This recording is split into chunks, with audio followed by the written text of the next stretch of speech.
Bonjour à tous, comment ça va aujourd'hui? On se retrouve pour une nouvelle vidéo et qui dit début de mois dit les coups de cœur.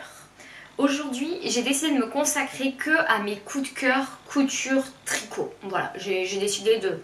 On va occulter tout ce qui est lecture, Netflix, etc. Sauf si vraiment ça vous parle et que vous voulez que je reprenne ça. Sinon, on va se concentrer que sur la couture, le tricot, parce qu'avant tout, on est ici sur cette chaîne pour ça. Donc je voulais vous parler de plusieurs petites choses. Je regarde là de temps en temps, je m'excuse, c'est parce que j'ai mes notes pour être sûre de ne pas oublier quelque chose. J'aurais pu vous en parler le mois dernier de cette chose là, mais je l'ai oublié. Je voulais donc commencer par la nouvelle collection de Maison Fauve. Donc Maison Fauve, c'est une marque que j'affectionne particulièrement. Je trouve que leurs modèles sont toujours très bien fait, bien cousu. Vous verrez dans le prochain bilan couture, j'ai cousu deux modèles de Maison Fauve et j'aime beaucoup. Qu'est-ce que j'ai cousu? Le pantalon loulou, mais vous savez que c'est un flop chez moi, les pantalons c'est pas mon dada, mais là c'est deux gros coups de cœur. Vraiment rien à dire, des modèles bien montés, tout correspond, tout est génial. Et donc Maison Fauve a sorti une nouvelle collection qui s'appelle la collection La Piscine, avec une scénographie absolument magnifique dans une piscine, mais ça j'y reviendrai dans un deuxième temps. Dans cette collection on peut découvrir, alors attendez, 1, 2, 3, 4, 5, 6 pièces. Il faut savoir que Maison Fauve, quand... alors je ne sais plus son prénom, je crois que c'est Julie, mais j'ai un doute, alors mea culpa, voilà.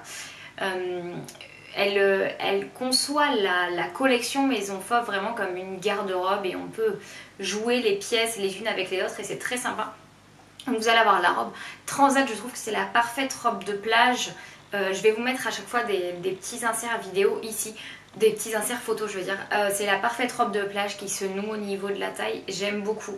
Mais toujours avec Maison Fauve, on a ces petits détails qui font que c'est pas une simple robe.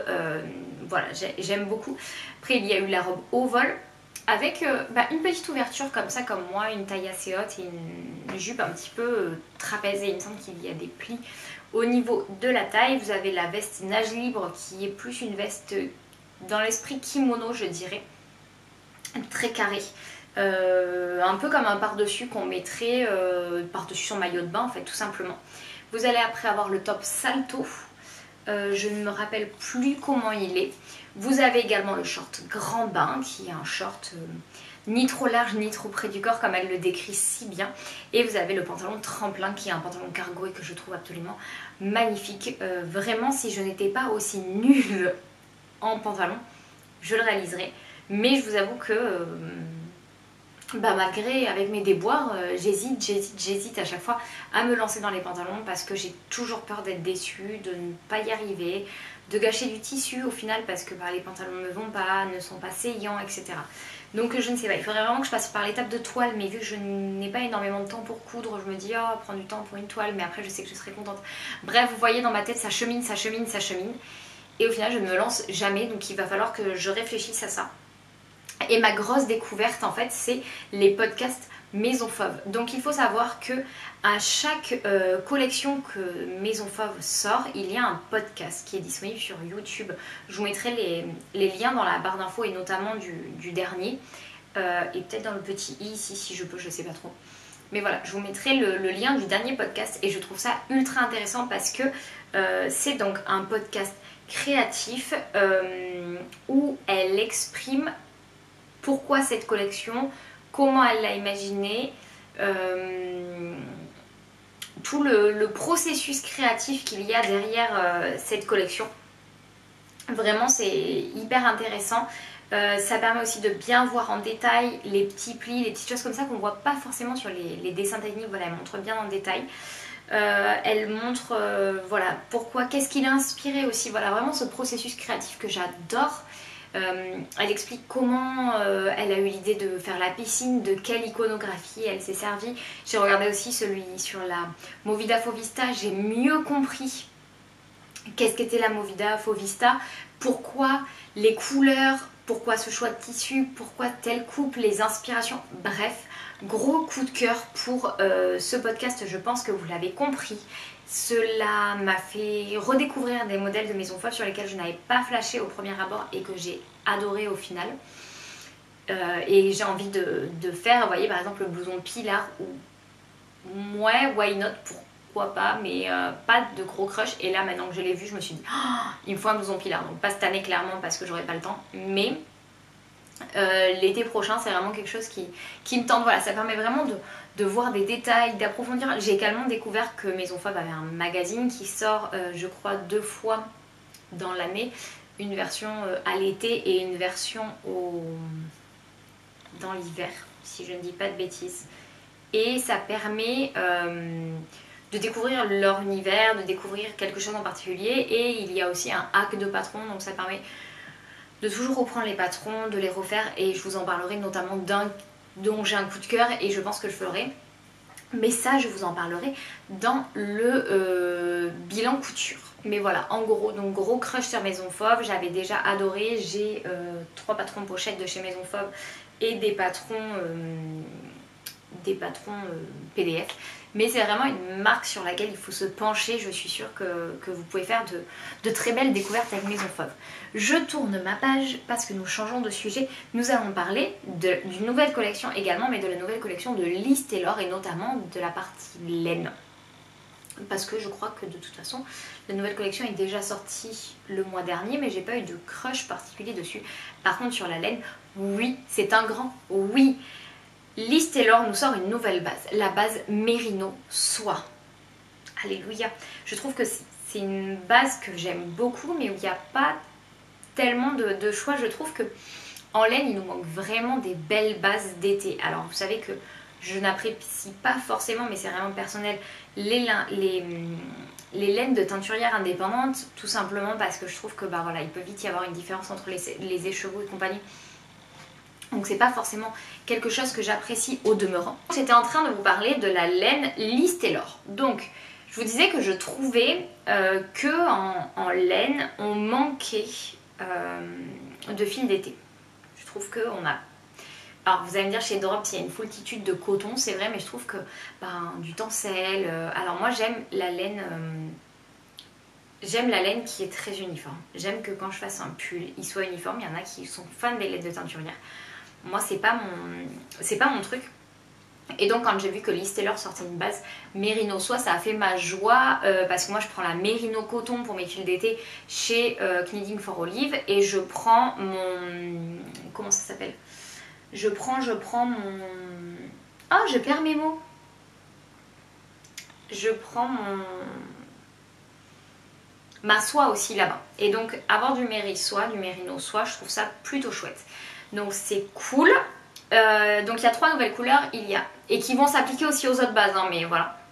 Il y a Lila que j'adore, je vois tellement une petite veste pour le printemps en lilas, alors c'est pas du tout ma came de couleur de base, mais j'aime beaucoup. Il y a le corail qui est absolument sublime, d'ailleurs je vais vous en reparler après, et le bouton d'or, moi ça fait un moutarde. Je suis pas hyper fan. Et après donc... Excusez-moi. Et après, elles ont sorti en même temps un nouveau patron, et donc c'est un patron de tricot. Donc premier patron de chez Liz Taylor en tricot, c'est le patron Suzanne. Et donc Suzanne, c'est un joli top d'été fait en point de blé, il me semble, avec un genre de plastron et avec deux torsades sur les côtés. Elles l'ont réalisé en corail et j'ai un coup de cœur ultime, donc clairement je pense que je vais copier et le faire en corail. Je suis tellement fan. Et après quand ils vont sortir le Mérissois va sortir dans les autres couleurs aussi, et donc il y a le rose là ultra flash hyper peps, etc. Et je me dis pour un top d'été c'est pareil, avec un short blanc ou un short en jean.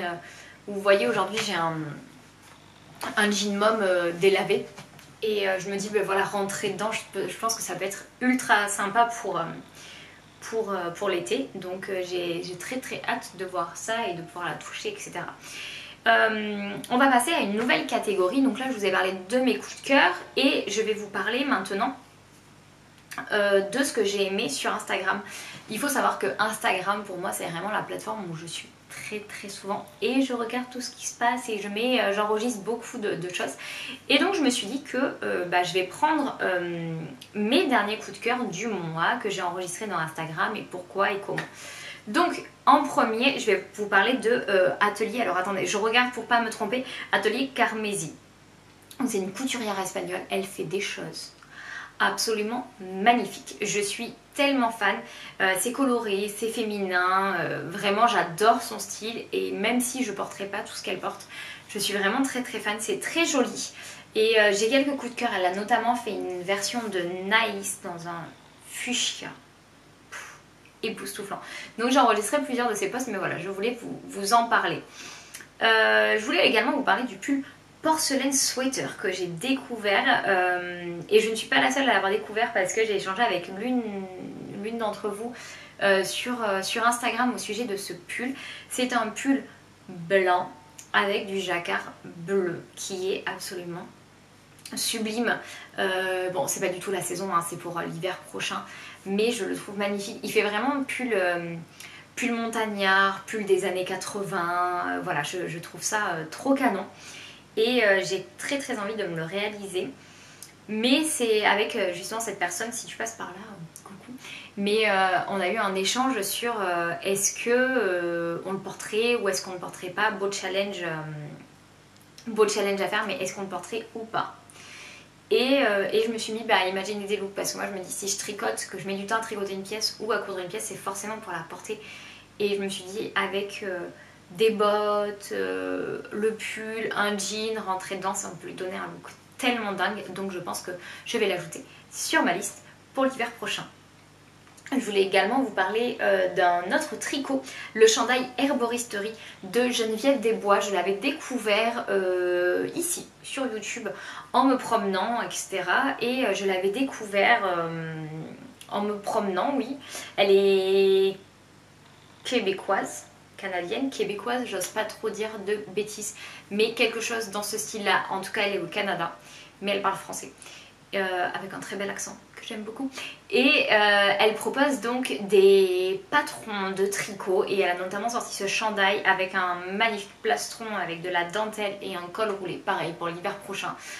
Il est en plus assez fité et je trouve ça très beau, donc j'ai très hâte d'être à l'hiver prochain, mais pas tout de suite hein, parce que vous voyez j'ai ressorti les épaules nues et tout ça, donc pas tout de suite, mais pour l'hiver prochain j'ai des petits projets qui commencent à rentrer dans ma petite tête. Je voulais également vous parler de Métaphore Filet parce que elle a publié un post avec sa robe qui s'appelle la robe Tesa, si j'ai bien écrit, de Schnittmünster Berlin. Excusez-moi si c'est approximatif. Et je trouve sa version très belle, le tissu est canon, mais alors moi pas dans ce tissu là, mais je trouve que le modèle est très beau. Il s'agit d'une robe portefeuille qui est tout simplement sublime. Et c'est ça que j'aime sur Instagram, c'est que si j'avais pas été sur Instagram, je n'aurais pas découvert ce modèle. Et là ça me permet vraiment de découvrir de très beaux modèles. Et après, j'ai beaucoup aimé aussi sur Instagram ce mois-ci le croc top Parme de 13 coquelicots, donc c'est son nouveau patron qui est sorti. Quand j'ai vu le dessin technique, je l'ai directement enregistré, donc il y a 3 versions qui sont présentées. Il y a notamment des manches tulipes. Est-ce que les manches tulipes, c'est pas magnifique? Je vous mettrai ici là, le petit dessin technique, j'ai trouvé ça tellement beau. Alors j'ai hâte de voir des versions en crop parce qu'au final elle l'a présenté aussi en robe. Mais je n'ai pas eu le temps de les voir, de voir ce que ça donnait, donc voilà, j'ai très hâte de voir ça. Et enfin, je voulais vous parler d'une dernière chose. Il s'agit de la nouvelle série sur les sorcières créée par Chute, la sorcière Coup, où en fait elle reprend des looks de sorcière et parler également féminisme et parler couture à travers. Je trouve que c'est un projet très intéressant et la première sorcière dont elle a parlé, c'est Zelda Spellman, mais la version Les Nouvelles Aventures de Sabrina. Et alors moi il faut savoir que étant petite je rêvais d'être Sabrina, voilà. Moi j'ai grandi avec les aventures de Sabrina parce que ça passait il y a longtemps.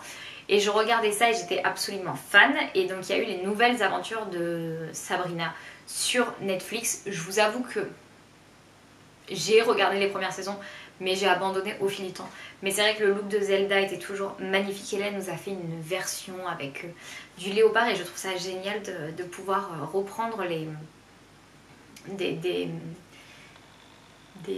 tenues de personnes de la télé. D'ailleurs, il y a un challenge et du cinéma. Il y a un challenge en ce moment, c'est qui l'organise déjà? C'est Pauline BZK qui l'organise avec je ne sais plus qui et je m'en excuse, mais qui organise ce challenge de reproduire des tenues de cinéma, de séries, etc. Et je trouve ça absolument génial. Et toi, est-ce que tu as eu des coups de cœur le mois dernier? N'hésite pas à me les dire en commentaire. Tes coups de cœur de couture, tes coups de cœur de tricot, bref, tes coups de cœur en général, n'hésite pas à me les partager, comme ça j'irai voir. J'espère que tu as passé un agréable moment avec moi et je te dis à très vite!